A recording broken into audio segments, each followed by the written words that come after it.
ഇന്ന് കുറച്ച് പ്രഭാത വാർത്തകളിലേക്ക് പോവാം. മലൈഗാവ് സ്ഫോടന കേസ്. പ്രഗ്യാ സിംഗ് ഠാക്കൂർ അടക്കം 7 പ്രതികളെയാണ് വെറുതെ വിട്ടത്. സംശയിക്കാൻ ശക്തമായ കാരണങ്ങളുണ്ടെങ്കിലും ശിക്ഷിക്കാൻ തെളിവില്ലെന്ന് വിചാരണ കോടതി. തെളിവുകൾ കാണത്തില്ല.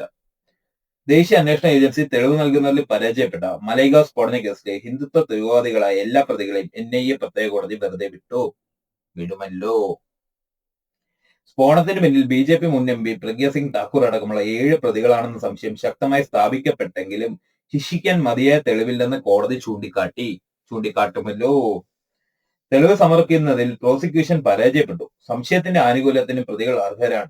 പ്രത്യേക കോടതി ജഡ്ജ് AK ലഹോട്ടെ ഉത്തരവിൽ പറയും. ഭീകരവാദത്തിന് മതമില്ലെന്നും സംശയത്തിന്റെ പേരിൽ മാത്രം ആരെയും ശിക്ഷിക്കാനാകില്ലെന്നും വിധിയിൽ പറഞ്ഞു. മോഡി സർക്കാർ അധികാരമേറിയ ശേഷം തീവ്ര ഹിന്ദുത്വവാദികൾ പ്രതിയായ കേസുകൾ NIA ദുർബലമാക്കുന്നുവെന്നും നിലപാടുകൾ മയപ്പെടുത്താൻ നിർദ്ദേശം ലഭിച്ചുവെന്നും ചൂണ്ടിക്കാട്ടി special public prosecutor Rohini salient രാജിവെച്ചു പോകുമല്ലോ. കേസിൽ വാദം കേൾക്കുന്നുണ്ട് 4 ജഡ്ജിമാരെ സ്ഥലം മാറ്റുമല്ലോ. പ്രഗ്യാ സിംഗിനെ കൂടാതെ റിട്ട ലഫ്റ്റനന്റ് കേണൽ പ്രസാദ് പുരോഹിത്, രമേശ് ഉപാധ്യായ, അജയ് രാഹുൽകർ, സുധാകർ ചതുർവേദി, സമീർ കുൽക്കർണി എന്നിവരെയാണ് വെറുതെ വിടുമല്ലോ.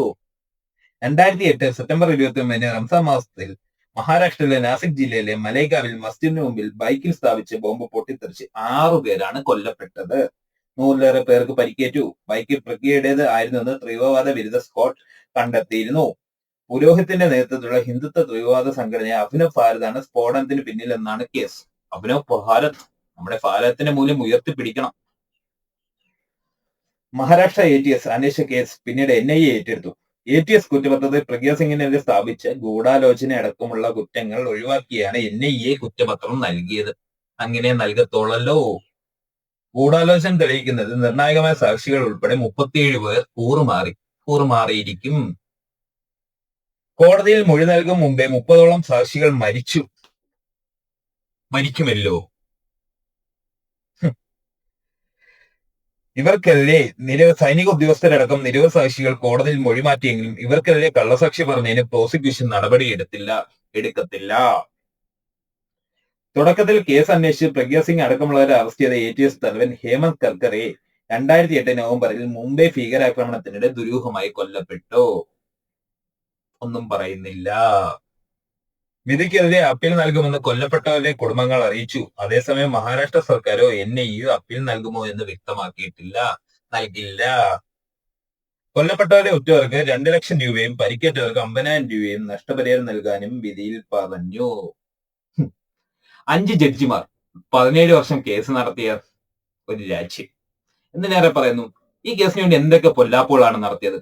അവസാനം NIA കേസ് ഏറ്റെടുത്തു. NIA കേസ് ഏറ്റെടുത്തപ്പോഴും പ്രതികളായ 7 പേരും നിരപരാധികളായി. അവർക്കെതിരെ തെളിവുകളില്ല. നമ്മുടെ ഇന്ത്യയിലെ നിയമം അനുസരിച്ച് നമ്മുടെ രാജ്യത്ത് ശിവൻകുട്ടി എന്ന ആൾ, മുഹമ്മദ് കുട്ടി എന്ന പേര് ചുരുക്കി പറയാം. നമ്മുടെ രാജ്യമനുസരിച്ച് 2 പേരുകൾ, അതായത് ശിവൻകുട്ടി, മുഹമ്മദ് കുട്ടി. ചില സമയത്ത് ശിവൻകുട്ടി നിരപരാധിയും മുഹമ്മദ് കുട്ടി ഒരു പൊട്ടാസ് പൊട്ടിച്ചാലും തീവ്രവാദിയാവുന്ന അവസ്ഥയാണ് നമ്മുടെ രാജ്യത്തുള്ളത്. കാരണം പേരിനനുസരിച്ച് നമ്മുടെ രാജ്യത്ത് നിയമം മാറും. എന്തിനേറെ പറയുന്നു, മാറ്റിമറിക്കപ്പെടും. 2014 ശേഷമുള്ള അവസ്ഥ ഇതാണ്. പേരിനനുസരിച്ചാണ് നിയമം മാറുന്നത്. ചിലരെ പാകിസ്ഥാനിലേക്ക് പറഞ്ഞയക്കാൻ വിതുമ്പുന്നു. നിങ്ങൾ പൊയ്ക്കോളൂ, നിങ്ങളുടെ രാജ്യം ഇതല്ല, നിങ്ങൾ പാകിസ്ഥാനികളാണ് എന്ന് പറയും.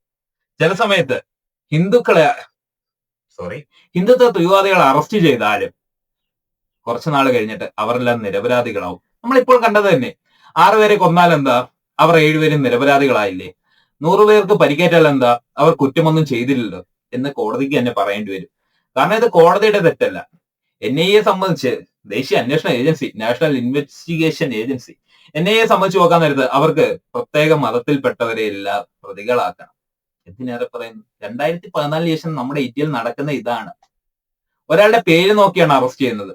ഭീകരവാദത്തിന് ഒരു ബന്ധമില്ലെന്ന് പറഞ്ഞാലും എന്തിനേറെ പറയുന്നു, ഒരു മുസ്ലിം നാമധാരിയുടെ കടയിൽ നിന്ന് ഒരു ബാറ്ററി വാങ്ങിച്ചാലും അവസാനം അവനൊന്ന് അറസ്റ്റ് ചെയ്യും. നീയല്ലേടാ ബോംബ് ആക്രമണത്തിന് ബാറ്ററി കൊടുത്തത് എന്ന് പറഞ്ഞു. നമ്മുടെ രാജ്യം അങ്ങനെയാണ്. നമ്മുടെ രാജ്യത്തിന്റെ പോക്ക് അങ്ങനെയാണ്. ഇനി എന്റെ വാല് പിടിച്ചു വരണ്ട, ഞാനൊരു ഹിന്ദുവാണ്, എന്റെ പേര് മനു വിജയ് എന്നാണ്. ഇനി ആ പേരിന്റെ പേരിൽ ആരും അടികൂടണ്ട. ഈ വാർത്തകൾ വായിച്ചതിന് വളരെയധികം നന്ദി.